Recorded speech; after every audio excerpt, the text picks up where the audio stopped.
Hello students आज हम करने वाले हैं क्लास 8 एक्सरसाइज 17.1। देखो 17.1 के क्वेश्चन नंबर 1 में क्या बोल रखा है। यहाँ पे हमें कुछ टर्म्स गिवन है और इन टर्म्स को हमें करना है डिफाइन। ठीक है, जैसे यहाँ पे मैंने कुछ टर्म्स लिखी गई है तो इन टर्म्स को हमें डिफाइन करना है। अब मैं क्या करने वाला हूँ, देखो इन टर्म्स को मैं डेफिनेशन तो नहीं लिखवाने वाला हूँ, मैं इन टर्म्स को वन बाय वन डिस्कस कर ले रहा हूँ। देखो डेफिनेशन हमारी आंसर शीट में लिखी गई है, ठीक है, तो वही जो यहाँ पे डेफिनेशन लिखी गई है हमारी आंसर शीट में, मैं इन्हीं डेफिनेशन को यहाँ पे वन बाय वन एग्जांपल के हेल्प से बस डिस्कस कर दे रहा हूँ, तो मैं समझा दे रहा हूँ। ठीक है, बाकी डेफिनेशन वहां से लिख देना, लेकिन समझ में भी आनी चाहिए कि इसका मतलब क्या है। जैसे सबसे पहली टर्म हमें रखी है रो डेटा, कि रो डेटा क्या होता है। तो मैं डेफिनेशन पे आता हूं, क्या लिखा है यहाँ पे कि raw data is a collection of observation collected initially. Raw data क्या है, मतलब जब हम कोई डेटा कलेक्ट कर रहे होते हैं, तो जब हम डेटा कलेक्ट कर रहे होते हैं तो जो हमें ऑब्जर्वेशन मिल रही है इनिशियली, वो हमारे लिए क्या है, रो डेटा। अब देखो थोड़ा हमसे मैं और क्लियर करता हूं इसमें एग्जांपल दे करके। जैसे मैं तुमसे कहूं कि भाई अपनी क्लास में सभी स्टूडेंट्स का वेट लिखिए वहां पे, ठीक है, यानी कि हर एक स्टूडेंट का कितना वेट है वो सारा हर एक स्टूडेंट्स का तुम्हारे पास रिकॉर्ड होना चाहिए। तो अब तुम क्या करोगे भाई, तुम एक एक स्टूडेंट के पास जाओगे, वहां पे उनसे पूछोगे उनका वेट क्या है और एक पूरा टेबल बनाओगे कि भाई इस पर्सन का इतना वेट है, इस पर्सन का इतना वेट है। बात क्लियर होगी। तो जब वो तुम इनिशियली लिख रहे हो ना डेटा को, वो तुम्हारे लिए क्या है, रो डेटा है। एक एग्जांपल और लिखा है, जैसे यहाँ पे लिखा है marks of 10 students out of 20। अब 10 स्टूडेंट थे क्लास में, उनका एक टेस्ट हुआ और 20 में से जो मार्क्स आए वो मैंने यहाँ पे लिख दिया रैंडमली। अब जैसे जैसे मार्क्स आए थे वो मैंने लिख दिया है, तो ये मेरे पास क्या है, एक रो डेटा है, ग्रुप डेटा। अब ये ग्रुप डेटा क्या है, तो देखो इसकी भी डेफिनेशन पाता हूँ। सबसे the data when arranged in groups is called group data. कि जब हम गिवन डेटा को, जो हमने डेटा कलेक्ट किया है, उस डेटा को हम ग्रुप्स की फॉर्म में अरेंज कर दे तो वो जो डेटा कहलाएगा ग्रुप डेटा कहलाएगा। जैसे मैं इसी को एग्जांपल लेकर चल रहा हूं, यहाँ पे मैंने 10 स्टूडेंट के मार्क्स लिख लिए थे, वो ऐसे आए थे। अब मैंने क्या किया, इनके ग्रुप बना दिए। ग्रुप कैसे बना दिए, मैंने लिख दिया मार्क्स 10 to 15, यानी कि मैं एक पर्टिकुलर मार्क्स की बात नहीं कर रहा हूं, मैंने कहा 10 से 15 के बीच में आने वाले कितने स्टूडेंट है, 4 हैं। तो ये मैंने मार्क्स का क्या कर दिया, एक ग्रुप बना दिया ना। तो अभी 10 से 15 का मतलब क्या है कि मैं यहाँ पे उन स्टूडेंट्स की बात कर रहा हूँ जिनके मार्क्स 10 या 10 से ज्यादा लेकिन 15 से कम रहे होंगे। 15 से 20 का मतलब क्या हो गया कि ऐसे स्टूडेंट जिनके मार्क्स 15 या 15 से ज्यादा लेकिन 20 से कम रहे होंगे, वो कितने हैं यहाँ पे, 6। तो ये मैंने क्या कर दिया, ये मैंने मार्क्स का ग्रुप बना दिया। तो इसी को हम बोल देते हैं कि जब ऐसे हमने अरेंज कर देते हैं ग्रुप की फॉर्म में, ये हमारे लिए क्या हो जाता है, ग्रुप डेटा हो जाता है। क्लियर हो गया। नेक्स्ट आती है इसमें टर्म हमारी ऑब्जर्वेशन। अब ऑब्जर्वेशन क्या है, each entry in the data collected as numerical fact is called observation. देखो ये जो डेटा है ये हमारा इनिशियली कलेक्टेड डेटा है। तो इस डेटा में जो भी हर एक वैल्यू हमने लिखी गई है यहाँ पे, वही वैल्यू हमारे लिए क्या है, ऑब्जर्वेशन का काम कर रही है। ठीक है, जैसे यहाँ पे जो वैल्यूज लिखी है ये 15, 15, 16, 14, 13, 11, 15 एंड 16, 14, 19, तो ये सारी ही क्या हमारे लिए ऑब्जर्वेशन है। तो मैं कह सकता हूँ यहाँ पे कि ये 10 स्टूडेंट के मार्क्स है, तो ये कितनी ऑब्जर्वेशन है, 10 ही ऑब्जर्वेशन है। बात क्लियर आ गई। तो ऑब्जर्वेशन का मतलब जो भी हम डेटा कलेक्ट कर रहे हैं, उस कलेक्टेड डेटा में जो न्यूमेरिकल वैल्यूज आ रखी है वो हमारे लिए क्या है, ऑब्जर्वेशन है। तो ये सारी न्यूमेरिकल वैल्यूज मतलब नंबर से मतलब है कि ये जो नंबर्स आ रखे हैं ये हमारे लिए क्या है, ऑब्जर्वेशन। क्लियर हो चुका। नेक्स्ट आता है इसमें रेंज। अब रेंज क्या होता है, तो देखो डेफिनेशन क्या लिखा है यहाँ पे, difference between the highest and lowest observation is called range of the data. कि अभी बताया था ये सब क्या है, ऑब्जर्वेशन। अब इन्होंने क्या बोल रखा है भाई, रेंज क्या होती है कि जो डिफरेंस आएगा, अगर मैं यहां से highest observation minus lowest observation का डिफरेंस निकालूं तो हो जाएगा रेंज। जैसे इस गिवन डेटा में हाईएस्ट ऑब्जर्वेशन मतलब हाईएस्ट वैल्यू क्या है, 19 है, ठीक है, एंड लोवेस्ट वैल्यू क्या है, देखो सबसे कम वैल्यू यहाँ पे 11 है। तो 19 माइनस 11 करता हूं 8 आएगा। तो ये जो 8 है ये इस गिवन डेटा के लिए क्या हो गया, रेंज हो चुका है। तो रेंज क्या होता है, highest observation minus lowest observation. Clear हो गया। नेक्स्ट टर्म आएगी इसमें रेंज के बाद, क्लास मार्क। अब देखो क्लास मार्क क्या है कि जब हमने, पहली बात मैं यहाँ पे डेफिनेशन पे आता हूँ, क्लास मार्क ये हमारा ई पार्ट था। देखो क्या लिखा है इसमें, the mid point of each class is called the class mark. So class mark is equal to lower limit plus upper limit by 2। अब मतलब क्या है, देखो पहली बात ये जो क्लास मार्क की बात चल रही है, ये क्लास मार्क किसके लिए निकाला था, ये जो हमने अभी बताया ना कि हमने ये जो क्या है, ये हमारा ग्रुप्ड फॉर्म है। ठीक है, ये हमारे क्या है यहाँ पे, ग्रुप डेटा। तो क्लास मार्क जब निकाला जाता है ग्रुप डेटा के लिए निकाला जाता है। जैसे ये जो 10 to 15 है ये हमारा एक ग्रुप है और इसको हम क्या बोलते हैं, क्लास इंटरवल बोलते हैं। हम पर्टिकुलर ग्रुप को क्या बोलते हैं, क्लास इंटरवल। तो 10 to 15 एक क्लास इंटरवल है। अब इसके लिए अगर हमें क्लास मार्क निकालना पड़े तो पहली बात तो ये समझो, इस 10 to 15 ये जो ग्रुप बना है इसको क्या बोलते हैं, क्लास इंटरवल।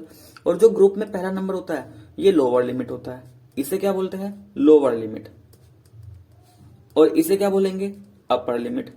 ठीक है, अब हर एक ग्रुप का देखो लोअर लिमिट अलग होता है, अपर लिमिट अलग। जैसे सेकंड ग्रुप, तो ये भी एक क्लास इंटरवल ही है। अब इस क्लास इंटरवल में या इस ग्रुप में लोअर लिमिट 15 है, अपर लिमिट 20 है।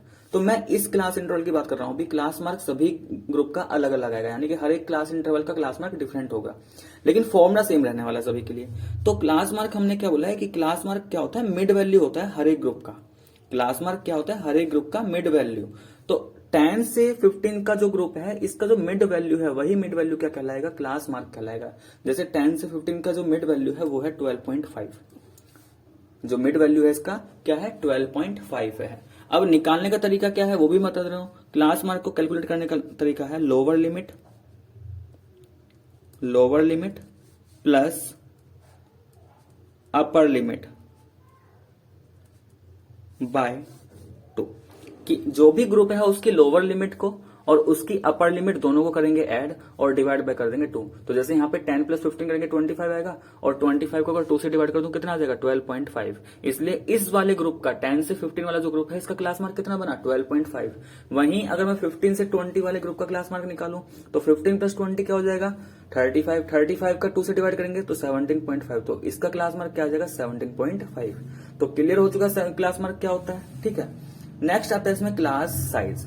अब ये क्लास साइज क्या है, तो देखो क्लास साइज भी जब हम ग्रुप में डेटा को अरेंज करेंगे तो क्लास साइज भी वहीं पे निकाला जाएगा। मतलब कि क्लास साइज भी जब ग्रुप में डेटा अरेंज हो चुका है उसके लिए निकालेंगे। और क्लास साइज क्या होता है, तो ध्यान देना, क्लास साइज कैसे निकाला जाता है कि किसी भी ग्रुप के लिए अपर लिमिट में से लोअर लिमिट को क्या कर देंगे, माइनस कर देंगे। अगर हम अपर लिमिट में से लोअर लिमिट को क्या कर देंगे, माइनस, तो वो क्या निकल के आएगा, क्लास साइज। जैसे अगर मैं इस वाले गिवन डेटा की बात करता हूं, 10 से 15 इस ग्रुप में अगर मैं क्लास साइज निकालूं तो 15 माइनस 10 कितना आएगा, 5। ऐसे चाहे 20 माइनस 15 करके देख लो तो भी कितना आएगा, 5। तो इस गिवन डेटा के लिए जो मैंने ग्रुप में अरेंज कर रखा है, इस गिवन डेटा के लिए यहाँ पे क्लास साइज क्या चल रहा है, 5 चल रहा है। डेफिनेशन यहाँ पे बताता हूँ, डेफिनेशन में क्या लिखा उन्होंने, difference between the lower limit and the upper limit of an interval is called the class size. तो वही बताया कि भाई जो लोअर लिमिट होती है और जो अपर लिमिट होती है उसका जो डिफरेंस होता है वही क्या कहलाता है, क्लास साइज कहलाता है। ठीक है, नेक्स्ट आता है स्टूडेंट इसमें लास्ट टर्म इसकी फ्रीक्वेंसी। अब फ्रीक्वेंसी का मतलब क्या होता है, देखो फ्रीक्वेंसी जब हमने ग्रुप की फॉर्म में डेटा को अरेंज किया, फ्रीक्वेंसी तब भी यूज कर सकते हैं जब हमारा ये अनग्रुप्ड फॉर्म में डेटा पड़ा हुआ है, यानी कि रो डेटा है वो, इसमें भी हम फ्रीक्वेंसी की बात कर सकते हैं। फ्रीक्वेंसी का मतलब ये कह सकते हैं कि कोई पर्टिकुलर नंबर कितनी बार रिपीट हो रहा है। ठीक है, जैसे यहाँ पे क्या लिखा है, number of times an observation occurs in a given data is called its frequency. मतलब क्या है कि कोई भी एक पर्टिकुलर ऑब्जर्वेशन कितनी बार रिपीट हो रखी है वो उसकी फ्रीक्वेंसी कहलाएगी। फॉर एग्जाम्पल जैसे यहाँ पे ये 15 है, यहाँ पे इस गिवन डेटा में 15 आ रखा है, यानी कि एक स्टूडेंट ऐसे भी है जिनके 15 मार्क्स आए हैं। तो अगर मैं यहाँ पे ये पूछता हूँ कि जो 15 मार्क्स है कितने स्टूडेंट के आए हैं या 15 मार्क्स कितनी बार आए हैं, तो देखो काउंट कर लो, 15 15 15 3 बार आ रखा है, यानी कि 15 की फ्रीक्वेंसी क्या हो गई, 3। तो जब मैं बोल रहा हूँ 15 की फ्रीक्वेंसी 3 है, मतलब कि 3 स्टूडेंट के मार्क्स 15 15 आए हैं। ऐसे देखो यहाँ पे 16 2 बार है, तो 16 की फ्रीक्वेंसी क्या होगी, 2। मतलब 2 स्टूडेंट ऐसे हैं जिनके नंबर कितने आए हैं, 16। ठीक है, तो फ्रीक्वेंसी का मतलब ये होता है कि कोई भी नंबर कितनी बार रिपीट हो रखा है उस गिवन डेटा में। जैसे 15 इस पूरे डेटा में कितनी बार रिपीट हुआ, 3 बार रिपीट हुआ, तो 15 की फ्रीक्वेंसी 3 हो गई। 16 इस पूरे गिवन डेटा में 2 बार रिपीट हुआ, तो 16 की फ्रीक्वेंसी 2 हो गई। 14 भी 2 बार रिपीट हो रखा है, तो 14 की फ्रीक्वेंसी 2 हो गई। लेकिन 11 हुआ, 13 हुआ या 19 हुआ, इन सब की फ्रीक्वेंसी क्या है, 3 ही है। ठीक है स्टूडेंट्स, क्लियर हो चुका है यहाँ तक। तो ये क्वेश्चन नंबर 1 था जिसमें हमें कुछ टर्म्स डिस्कस करनी थी। तो टर्म्स मैंने यहाँ पे समझा दिए हर एक टर्म, और बाकी अगर इसके डेफिनेशन लिखने की बात रहेगी तो वो आप उसका आंसर सेट में से देख कर लिख लेना। पूरा एक इजी लैंग्वेज दे रखा है, इससे इजी कुछ हो ही नहीं सकता इसमें। ठीक है, और 1 बाय 1 मैंने सारी यहाँ पे डिस्कस कर चुका हूँ एग्जाम्पल की हेल्प से। ठीक है स्टूडेंट्स, तो नेक्स्ट आते हैं इसमें क्वेश्चन नंबर 2 पर। देखो क्वेश्चन नंबर 2 में बोला गया है complete the following frequency distribution table. तो इस टेबल को भी हम क्या कर लेंगे, बुक में ही कंप्लीट करने वाले हैं। इसमें भी कुछ ज्यादा नहीं करना, बस मुझे एक ही चीज सिखानी है यहाँ पे। इसमें क्या दे रखा है, हमें ये ग्रुप डेटा दे रखा है। देखो यहाँ पे जो नंबर्स है जैसे डेली अर्निंग, वो ग्रुप की फॉर्म में है, जैसे 0 से 20, 20 से 40, 40 से 60, तो ग्रुपिंग कर दी गई। तो ग्रुप टेबल दे रखी है, यानी कि फ्रीक्वेंसी डिस्ट्रीब्यूशन टेबल दे रखी है। साथ के साथ टेली मार्क्स दे रखा है, हमें नंबर ऑफ केमिस्ट यानी कि फ्रीक्वेंसी निकालनी है। ठीक है, अब देखो फ्रीक्वेंसी कैसे निकालेंगे। यहाँ पे देखो टेली मार्क्स जो होता है ना, वो टेली मार्क्स भी फ्रीक्वेंसी को ही रिप्रेजेंट करता है। टैली मार्क्स भी क्या होता है, फ्रीक्वेंसी को रिप्रेजेंट करता है। अब ये जो टैली मार्क्स लिखे है ये कुछ सिंबल से दिखाई दे रहे होंगे, बस इनकी हेल्प से मुझे यहाँ पे नंबर में बताना है कि फ्रीक्वेंसी नंबर में कितना है, जो हम पढ़ते हैं नंबर, नेचुरल नंबर, उस नेचुरल नंबर की फॉर्म में कितना है। तो ध्यान देना, सिर्फ मैं यहाँ पे तुम्हें टैली मार्क्स सिखाऊंगा, और अगर आपने टैली मार्क्स सीख लिया तो इसको आप फिर खुद से कर सकते हो। देखो टैली मार्क्स के अंदर क्या होता है कि जो नंबर 1 होता है उस 1 को किससे रिप्रेजेंट कर देंगे, एक सिंगल ऐसे लाइन बना देंगे, यानी कि सिंगल डैश, ठीक है। 2 को कैसे रिप्रेजेंट करते हैं, इस तरीके से। 3 को 1 2 3 3 बार लाइन बन जाएगी। 4 को 1 2 3 4, ठीक है। ये टैली मार्क्स है, ये हमारे नॉर्मल नंबर। और टैली मार्क्स में 5 को कैसे रिप्रेजेंट करता है, 1 2 3 4, जैसे ही 5 आएगा क्रॉस लग जाएगा, ठीक है। मान लो अब 8 आ जाए तो 8 को कैसे करेंगे, 1 2 3 4, 5 वाला क्रॉस ऐसे आएगा, फिर 6 7 8, यानी कि जब भी 5 का मल्टीपल आएगा, जैसे 10, 1 2 3 4, ये 5 बन गया, फिर 6 7 8 9, फिर 5 का मल्टीपल आया 10, तो हर 5 के मल्टीपल पे ऐसे क्रॉस हो जाना है। बात क्लियर होगी। तो कैसे टैली मार्क्स को हमें लिखते जाना है, ये बात क्लियर हो गई। ऐसे ही जब 15 आएगा तो उसके बाद 4 लाइन और आएगी 15 वाले पे, क्योंकि 15 5 का मल्टीपल है, जो भी 5 का मल्टीपल आएगा वहां पे ऐसे क्रॉस लग जाना है, ठीक है। तो बस इसी का यूज करना है और इसको यूज करके यहाँ पे, अब देखो ये तो मैंने नंबर से टैली मार्क्स बता दिए। अब टैली मार्क्स को काउंट कर लो, जैसे यहाँ पे 2 लाइन बनी है, इसका मतलब यहाँ पे नंबर ऑफ फ्रीक्वेंसी क्या रही होगी, 2 रही होगी। यहाँ पे देखो 1 2 3 4, 5वां क्रॉस है, तो ये किसको रिप्रेजेंट कर रहा है, 5, यानी कि जहां पे पूरा एक ऐसा ब्लॉक बनता हुआ दिखाई दे, वहां पे तुम डायरेक्ट काउंट कर लेंगे, ये पूरा एक कितना रिप्रेजेंट करता है, 5 रिप्रेजेंट करता है। तो पूरा एक ही वो बना है सिंबल सा, तो ये 5 को रिप्रेजेंट कर रहा है। यहाँ पे 2 बन रहे हैं पूरे पूरे, तो ये हमारा 10 हो जाएगा। लेकिन देखो यहाँ पे एक तो पूरा है, ये पूरा जब क्रॉस हो जाए मतलब ये कंप्लीट हो चुका होता है एक सिंबल, तो ये पूरा 5 रिप्रेजेंट कर रहा है। उसके आगे देखो, उसके आगे 3 लाइन बनी है, तो 5 तो यहाँ तक हो गया था, आगे 6 7 8, तो ये 8 हो गया। इसको काउंट कर लो, 1 2 3। तो सिर्फ टैली मार्क्स से हमें उसको नंबर की फॉर्म में लिखना था, वो हमारा फ्रीक्वेंसी आ चुका। तो सिंपल था ये भी क्वेश्चन नंबर 2, ठीक है। तो ये था स्टूडेंट्स हमारा question number 2। Next question number 3, देखो क्वेश्चन नंबर 3 में लिखा है the class marks of a distribution are 5 10 15 20 25 30, find the classes and the class size. हमें क्या रखा है यहाँ पे, क्लास मार्क गिवन है, और अगर हमें क्लास मार्क गिवन है, देखो क्लास मार्क का फॉर्मूला मैंने अभी बताया था कि किसी भी ग्रुप के लिए अगर क्लास मार्क निकालना है तो lower limit plus upper limit by 2 होता है, ठीक है। क्लास मार्क कैसे निकलता है, lower limit plus upper limit by 2, और ये क्लास मार्क होता क्या है, हर एक क्लास इंटरवल का मिड वैल्यू। तो एक तरीके से यहाँ पे हमें क्लास मार्क गिवन है, और जब ये क्लास मार्क गिवन है तो हमें इनके कोरस्पोंडिंग जो क्लास इंटरवल है वो निकालना है, यानी कि जो इनके कोरस्पोंडिंग ग्रुप है, क्लास इंटरवल बोल दो या इनके कोरस्पोंडिंग ग्रुप बोल दो, बात एक ही है। तो वो जो क्लास इंटरवल है वो हमें निकालने हैं। अब देखो कैसे निकालेंगे क्लास इंटरवल, बस ध्यान रखना पहला इंटरवल पता लग जाए, बाकी 2 लास्ट के कंटिन्यूअसली बनते चले जाएंगे। तो सबसे पहले तो देखो क्या करोगे, जब हमें क्लास मार्क गिवन और क्लास मार्क से क्लास इंटरवल बनाना हो, देखो क्लास इंटरवल से अगर क्लास मार्क बनाना है तो इजी है, अभी फॉर्मूला में बता चुका हूं उसका कि क्लास इंटरवल से क्लास मार्क बनाने हैं तो lower limit plus upper limit by 2 कर लेंगे। लेकिन क्लास मार्क से क्लास इंटरवल बनाएंगे तो सबसे पहले कैलकुलेट करेंगे क्लास साइज। अब क्लास साइज बोलो, देखो जैसे मैंने पीछे डेफिनेशन में बताया था कि क्लास साइज का फॉर्मूला क्या होता है, लोअर लिमिट, क्लास साइज का फॉर्मूला क्या होता है, upper limit minus lower limit. लेकिन यहाँ पे तो भाई ये है ना कि हम क्लास साइज निकाल ही नहीं सकते क्योंकि हमें क्लास इंटरवल नहीं पता। तो एक और फॉर्मूला बता रहा हूं मैं यहाँ पे क्लास साइज निकालने का। ये तो तब फॉर्मूला यूज कर सकते हैं क्लास साइज के लिए जब हमें ग्रुप पता हो कि ग्रुप कैसा है, कि 5 to 10 है, 10 to 15 इस तरीके से है, तब हम क्लास साइज निकालेंगे इस तरीके से। लेकिन यहाँ पे हमें रखे क्लास मार्क, तो यहाँ पे क्लास साइज कैसे निकालोगे, कोई भी 2 कंटिन्यूअस वाले कंसेक्यूटिव वाले क्लास मार्क सेलेक्ट कर लो। देखो 2 कंसेक्यूटिव क्लास मार्क, कंसेक्यूटिव का मतलब क्या होता है, लगातार आने वाले, तो या तो 5 और 10 ले लो, या 10 के साथ 15, या 15 20, या 20 25, या 25 30। ऐसा नहीं होना चाहिए कि 5 लिया 5 के साथ 15 ले लिया, या एक 10 लिया 10 के साथ 25। कोई भी 2 क्लास मार्क यहाँ से उठाओ, बस ध्यान रखना कंसेक्यूटिव होने चाहिए, यानी कि एक के बाद एक आना चाहिए। तो मैं स्टार्टिंग के ही 2 ले रहा हूँ, मैंने स्टार्टिंग के दोनों क्लास मार्क लिए और बाद वाले में से पहले वाले को माइनस कर दो, जब माइनस करूंगा तो ये आया 5। इसका मतलब ये हमारा क्या आ चुका, क्लास मार्क आ चुका इस गिवन डेटा के लिए। अब क्या करना है, ये जो क्लास मार्क आया है इस क्लास मार्क को डिवाइड कर दो किससे, 2 से। किससे डिवाइड कर देना है, 2 से। तो ये कितना बन जाएगा, 2.5। कितना आएगा, 2.5। क्लियर हो चुका। तो ये आ गया हमारा 2.5, यानी कि जो भी क्लास मार्क आया था उसको डिवाइड कर दिया 2 से, 2.5 आया।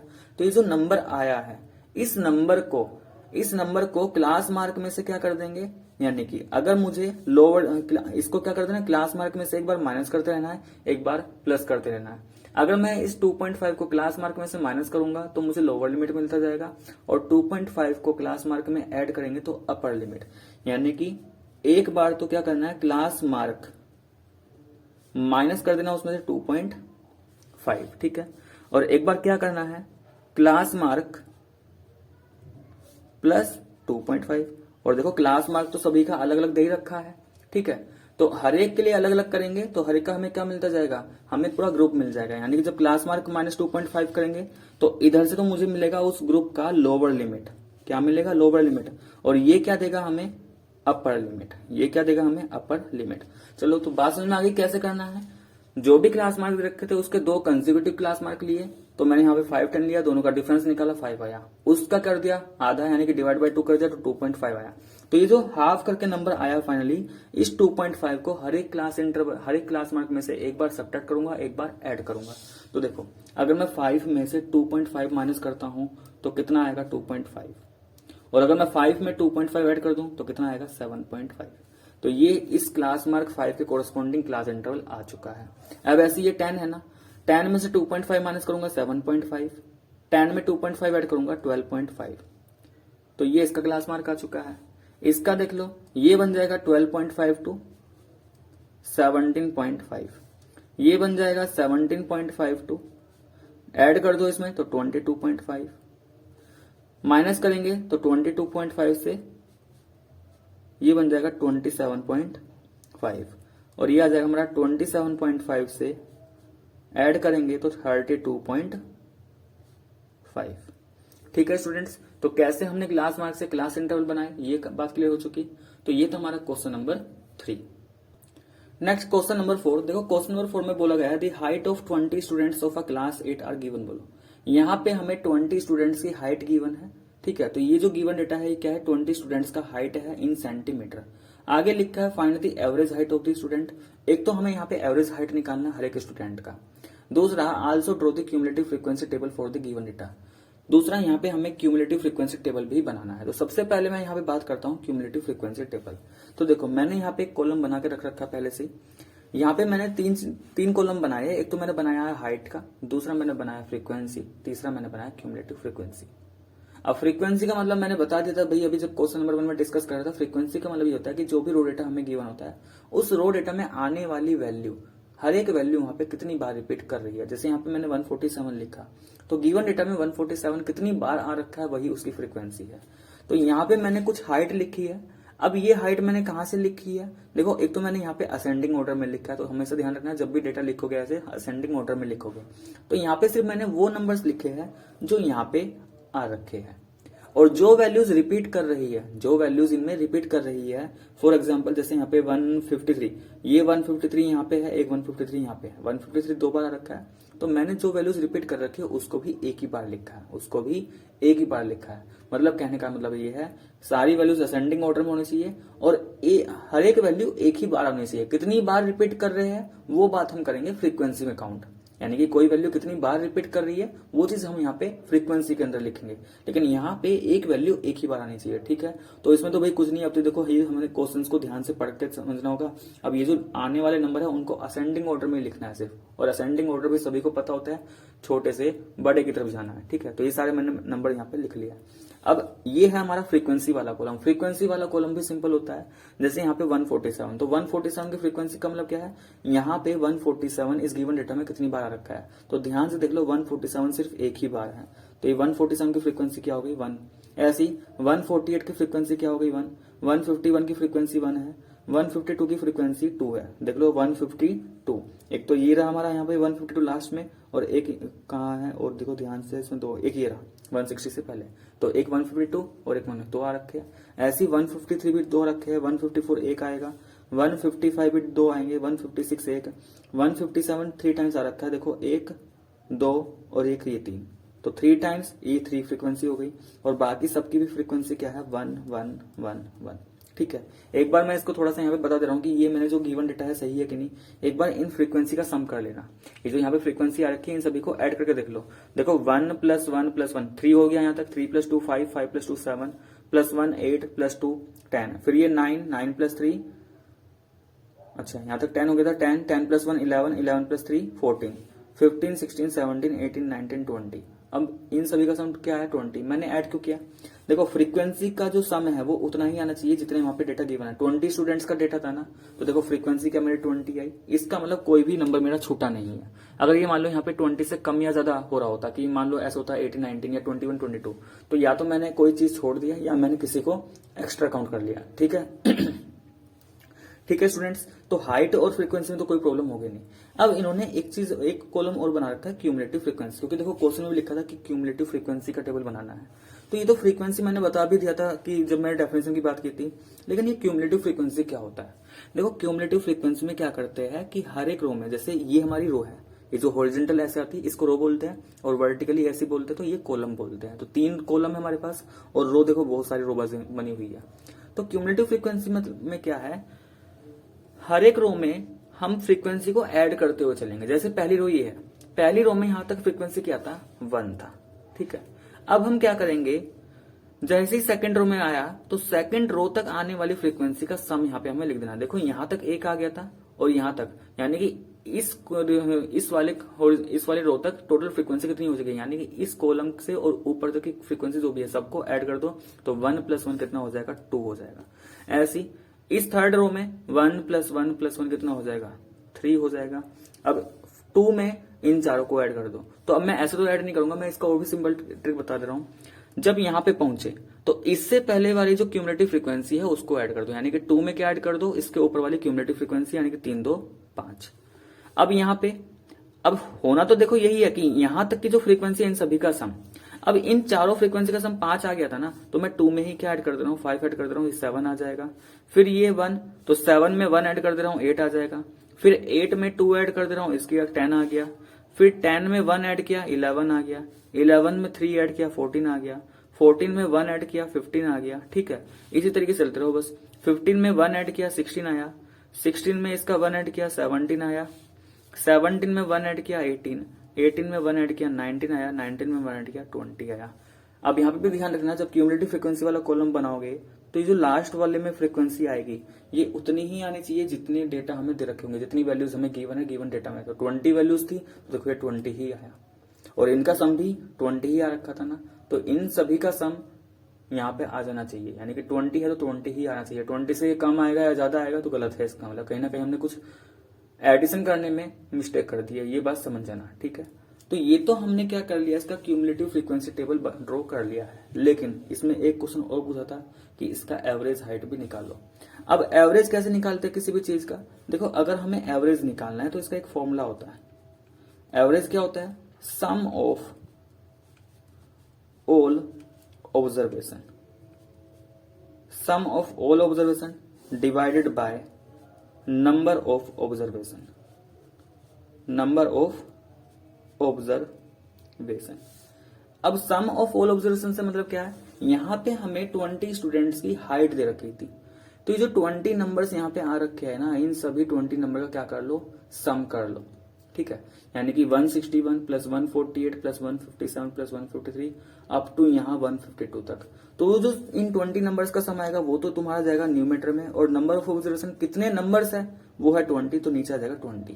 अब ये सम देखो मैं कर रहा हूं, मैं तो कैलकुलेटर की हेल्प से कर रहा हूं। ठीक है, बाकी आप उसको लिख करके दिखा देना यहाँ पे कि 161 + 148 + 157 + 162, समझ गए ना, यानी कि 20 के 20 नंबर्स प्लस की फॉर्म में पहले लिख के दिखाओगे, देन उनको पूरा टोटल करके उसको लिखोगे। तो मैं तो सीधे स्टार्ट करने वाला हूँ यहाँ पे, समझ जाना उसको। ठीक है स्टूडेंट्स, तो देखो यहाँ पे इन सभी का सम करने पे, यानी जो 20 वैल्यूज दे रखी थी इन सभी का सम करने पे कितना है 3117, और डिवाइड करेंगे 20 से तो फाइनली हमें मिल जाएगा 155.85। और क्योंकि ये एक तरीके से एवरेज तो है, लेकिन किसका, हाइट का, और हाइट किसमें मेजर की जाती है सेंटीमीटर में, तो यूनिट इसकी क्या रहेगी सेंटीमीटर। तो एवरेज कैसे निकाला, बात समझ में आ गई कि जो भी है यहाँ पे हमें वैल्यूज दे रखी थी 20 वैल्यूज, इन 20 वैल्यूज को ऐड किया गया। ऐड करने के बाद जो आया वो मैंने यहाँ पे लिख दिया सम ऑफ ऑल ऑब्जर्वेशन में, और नंबर ऑफ ऑब्जर्वेशन मतलब कितनी वैल्यूज थी 20 थी, तो टोटल सम को 20 से डिवाइड कर दिया, तो ये हमारे पास आ गई एवरेज हाइट। ठीक है स्टूडेंट्स, तो स्टूडेंट्स ये था हमारा एक्सरसाइज 17.1 जो पूरा हमारा कंप्लीट हो चुका है। नेक्स्ट वीडियो में लेकर के आएंगे हम एक्सरसाइज 17.2। तो आज के लिए बस इतना ही। अगर वीडियो पसंद आए तो प्लीज वीडियो को लाइक करें, शेयर करें, ठीक है। और कोई भी डाउट हो तो आप मुझे कमेंट बॉक्स में कमेंट करके बता सकते हो, ठीक है।